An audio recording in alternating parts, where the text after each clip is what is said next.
the introduction. It does seem like the word Cambridge is getting around a lot these days. You know, just across the river, I think Newtown was renamed to Cambridge in 1638. So the idea of appropriating this name isn't necessarily new, but I think I'll let that one go. More upset with the more recent example. Well, thanks so much for having me. It's you know, a real pleasure to be here to talk about some of the research that we do and some of its potential applications to the work that you all do. And what I'd like to talk about is personalization from a psychometric perspective. So I work at the Psychometric Center. We're a research lab in the University of Cambridge. And for those of you who aren't already familiar with psychometrics as a discipline, the basic idea is that this is the science of psychological and behavioral measurement. So in the past, this might have meant writing questionnaires for recruitment or clinical diagnosis or educational testing. But increasingly, these questionnaires are actually computerized. They've been put online, and the scoring isn't done by someone in a psychology lab anymore. It's being done by algorithms and scoring mechanisms. And actually, we've not only put them on computers, we've put them online in a way that utilizes big data to understand psychometric traits, such as personality, intelligence, and lots of other sensitive attributes. So what's happening now is that the data that psychologists are working with, or the data that psychometricians are working with, is completely different to what it was in the past. So you're not really asking questions anymore. You're looking for answers to questions that have already been answered in digital form. So a great example to how to understand this is, let's say I'm a psychometrician and I want to know whether a given individual is more on the extroverted side or more on the introverted side. I might ask them, do you talk to a lot of different people at parties? Do you network a lot at conferences? Do you go to a lot of concerts? This kind of thing. What I can do now with the advent of social media and big data is I can ask them instead to share with me a record of their retrospective behavior. So I can ask them to share with me an event list, so their event history on any number of apps where you can book events. Or I might ask them to share their Facebook profile going back to the moment that they created it. And this is a much noisier kind of data to work with, but as a psychometrician, it's incredibly rich and informative because it actually contains a record of actual behavior. So sometimes you're just comparing this actual behavior to a self-report, and in other cases, the big data approach actually gives you access to information you wouldn't even be able to get in a traditional way, because I can't tell you how many events I went to in 2007, because no matter how motivated I am to give you the answer, I actually can't recall it accurately. So there are huge opportunities here. And we as a research group really believe in applying some of these psychometric methodologies to these new forms of data. So social media data is one of those forms, but there are lots of other ways in which we digitize our psychology, our behavior, our feelings, our thoughts, and emotions. Now, Cambridge Analytica you all know about, so I don't need to tell you what the basic idea of psychographic targeting or psychological targeting is. The idea is that pretty much content can elicit emotional responses, and companies like Cambridge Analytica feel it's appropriate to apply that to try and help their clients, whether political or commercial.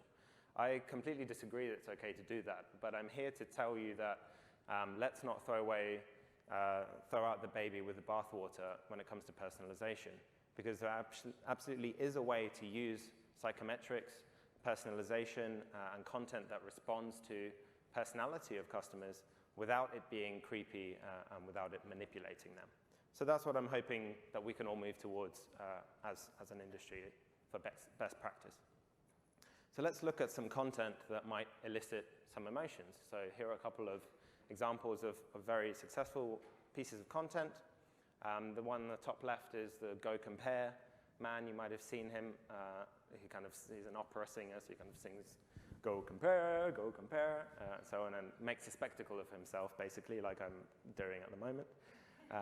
The Guinness ad was very popular, like many of their ads, and it says good things come to those who wait, because you have to often wait a little bit longer for a pint of Guinness to be poured properly.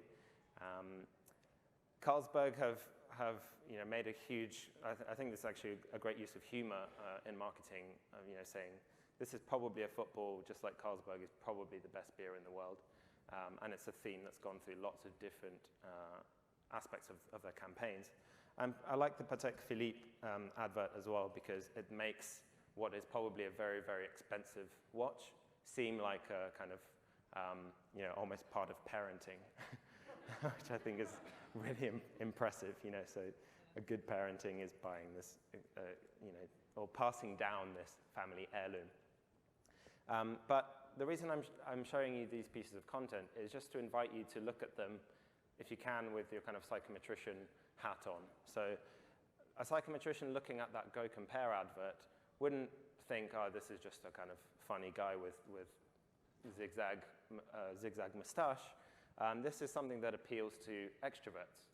So the way that this person is behaving, you watching another individual, whether in person or online or in a video, behaving that way, that's more likely to appeal to people who are high in extroversion on a personality test. The Guinness ad is kind of targeting high conscientiousness, so people who like things to be just right, maybe a little bit perfectionistic, and low neuroticism, people who are patient, they don't get easily stressed, they're happy to wait to have the right thing. Now, I'm not saying that the people who designed these ads were trying to do personality targeting. What I'm saying is that the content itself actually implicitly is targeted and is optimized for certain personality types or certain psychological types. And I think once you get that idea, you can think about ways in which you might use similar techniques or a similar perspective in the way that you design creative in the future.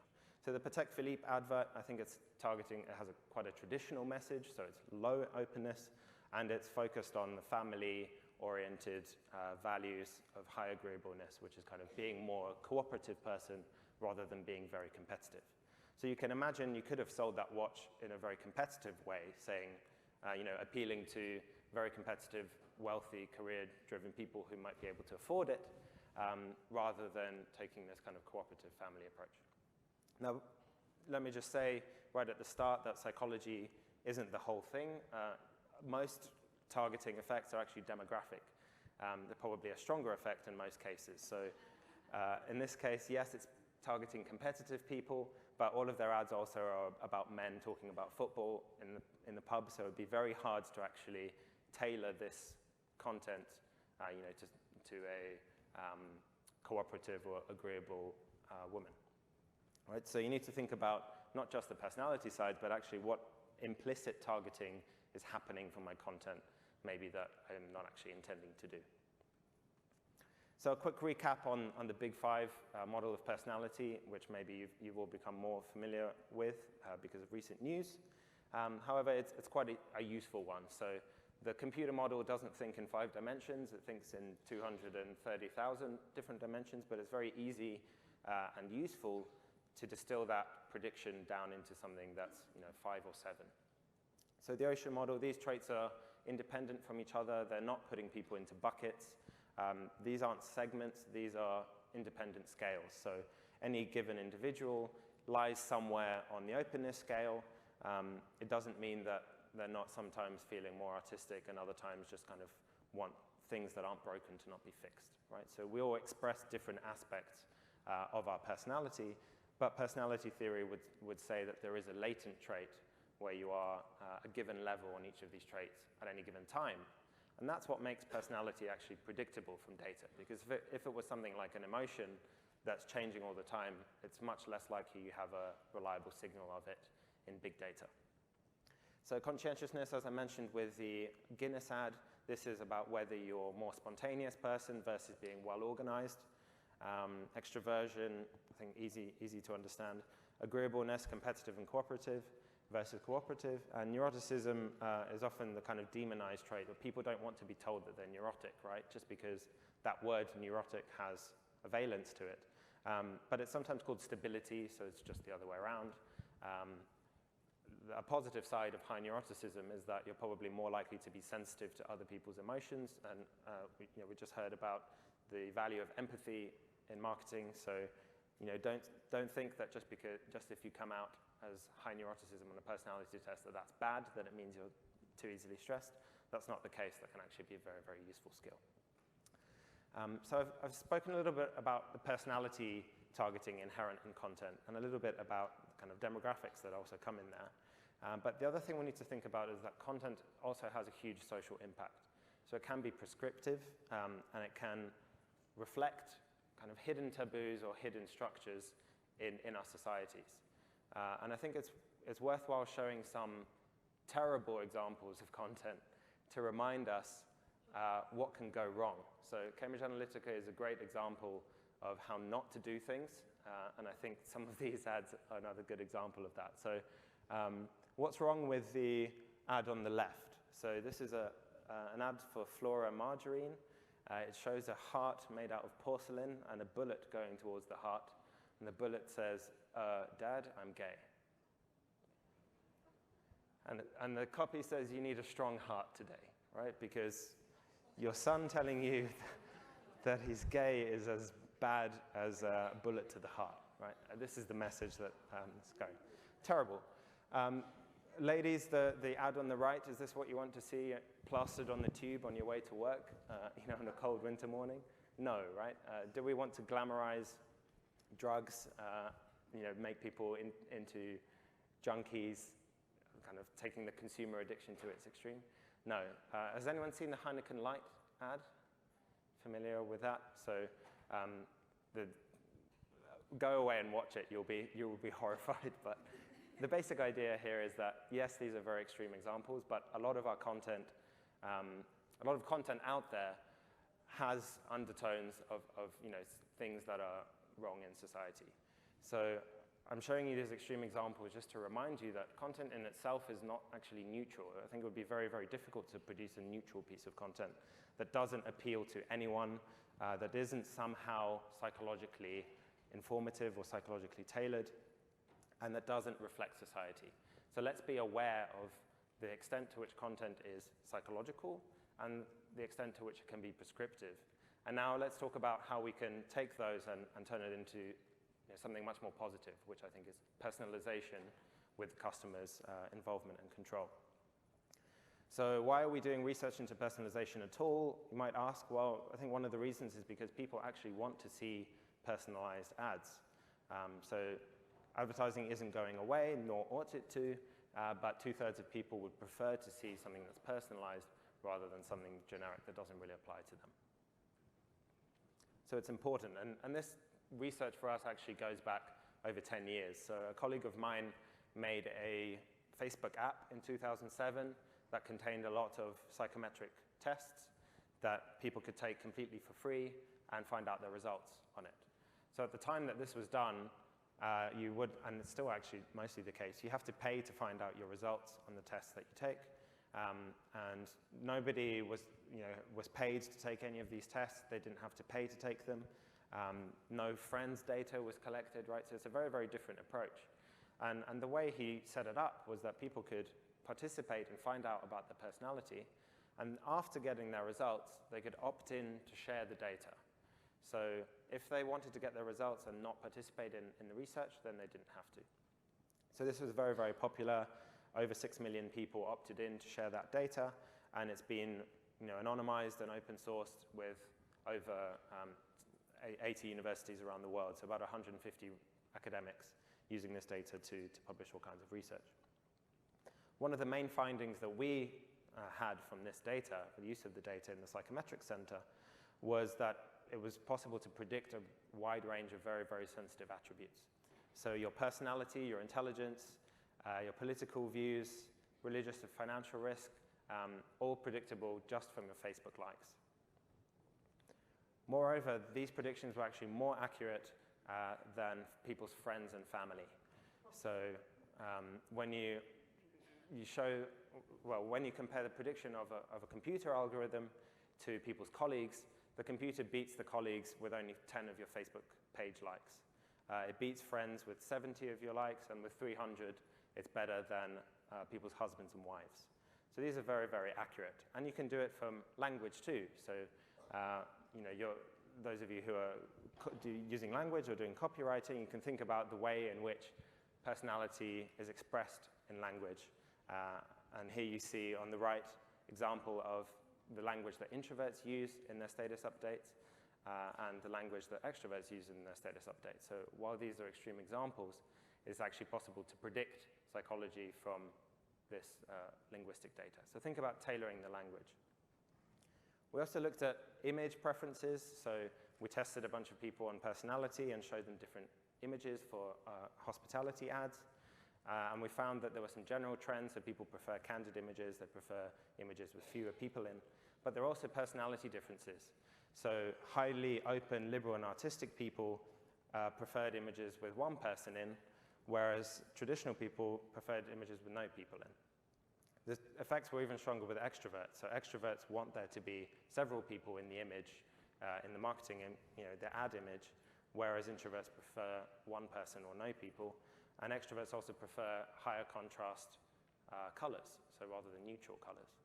So there are personality and individual differences in the way that people respond to content. So how can we apply this in a personalized way? So I've kind of thought of 4 principles that I think might be useful for you to think about if you're personalizing, whether using personality or other techniques. So the first is pretty simple. It's control. So don't make predictions about people without their consent. It's creepy. There's no reason to do it. If people opt in, you'll get much higher quality data as well. Transparency, if you have found something out, if you do have an insight, then share it with the customer and ask for their feedback on it. Because if your prediction is correct, then you get a validation. If your prediction is wrong, then you have an opportunity to have a dialogue and get some feedback data, which will improve your recommendation the next time. The third principle is a benefit, so don't just use prediction or personalization for the sake of it. Actually try to improve the customer experience. So provide something that's more engaging, more personal. And fourthly, use relevant data. So I don't want my Facebook profile to be used to determine the price I should pay for car insurance unless it's explained to me why my Facebook data is relevant to my driving risk. And that's a real example from Admiral Insurance. So we call this in psychometrics face validity. I think it's a very useful one to think about if you're doing anything that's data-driven. So control and relevance, I think, are quite straightforward, but I wanted to highlight a couple of examples that I think where brands are really doing this quite well. So what I'm seeing is that transparency is no longer just something to aim for or a principle as I framed it. Some brands have actually made transparency part of their brand, transparency as a brand asset. So Patagonia have always been very good at kind of highlighting their ethical focus. I think they're going into the factories where their clothes are made and producing content around that is a really great example of making a brand out of transparency. Sudakas is a furniture company that the moment you order a piece of furniture, it links you to Google Nest cameras in the factory, so you can watch your chair be made from the moment you've ordered it, which I think is really great. Everlane do transparent pricing, so they show exactly how much they spend on the fabric, the hardware, the transport, to show, I think the thing that they're doing here is they're building trust with the customers because they're being very transparent about how their business model works and very authentic, and that has a long-term value in a way that the kind of more transactional marketing approach just doesn't have. The Elite Winery does a very similar thing where they say exactly how much do they spend on marketing and distribution and how they pass on those savings to the customer. And Southwest have even trademarked transparency because it's kind of important enough to their brand to highlight that. 2 more examples on the kind of benefit and relevance. So the first on the left is some work that we've done with a hotel brand, as I mentioned, looking at ways to change the images and ways to change the language in order to optimize for the personality of the people viewing it. So rather than telling you this is your conscientiousness score or this is your neuroticism score, we came up with traveler types. So I've come out as the durable traveler, which I think was low neuroticism. Basically, I'm kind of happy with anything. So it recommends that I could explore Berlin because there's lots of different things to do in Berlin. And a previous version of the app actually recommends destinations where the image and the copy in the app are also tailored to the personality prediction. So I think this is a benefit because it's filtering down from all of the possible places that I could go. I could book a room with this brand. And also, it's relevant because I understand that it's using my likes to predict my personality, and then it's turning my personality into a traveler type. So am I a deliberator? Am I the kind of person who makes an itinerary before I travel? Am I the kind of person who is happy to just turn up and get local recommendations? It's very, very closely linked to the context. And the second example is actually some work we've been doing with Writer Access very recently, trying this out where we analyze some of the text in the Writer Access platform.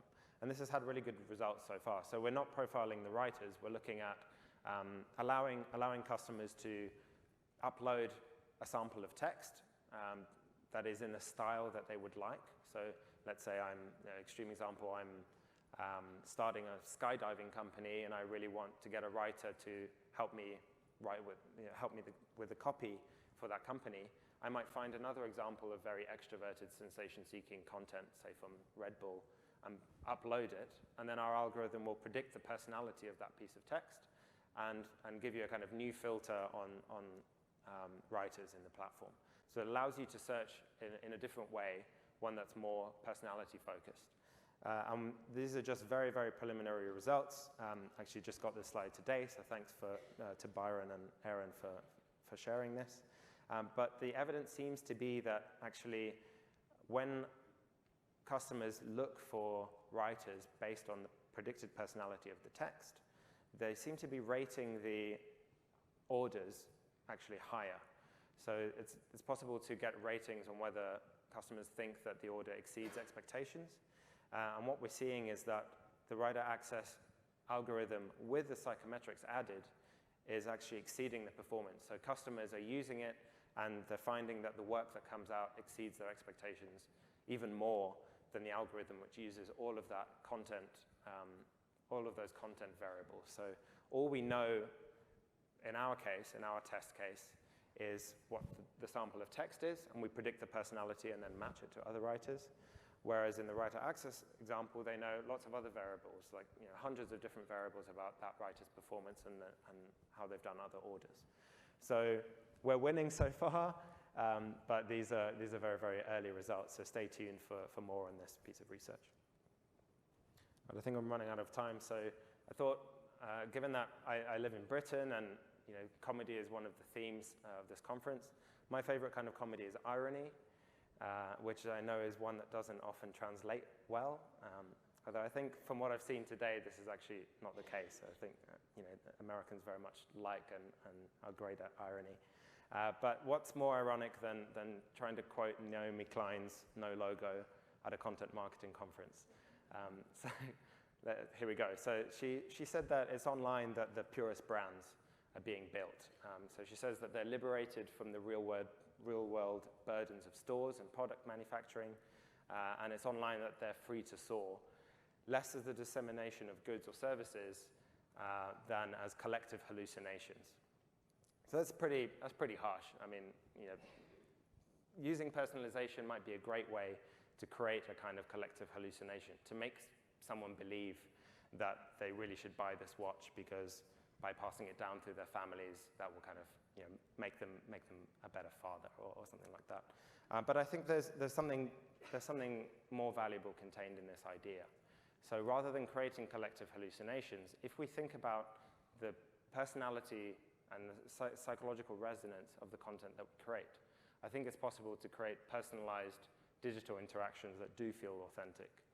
So if the individual has control of the data, if there's transparency so they see what insight is being generated, if they get a benefit from it, so their experience is somehow enriched, and if they understand what's going on, so there's a relevant use of their data, I do think that personalization can overcome some of the frictions that we have.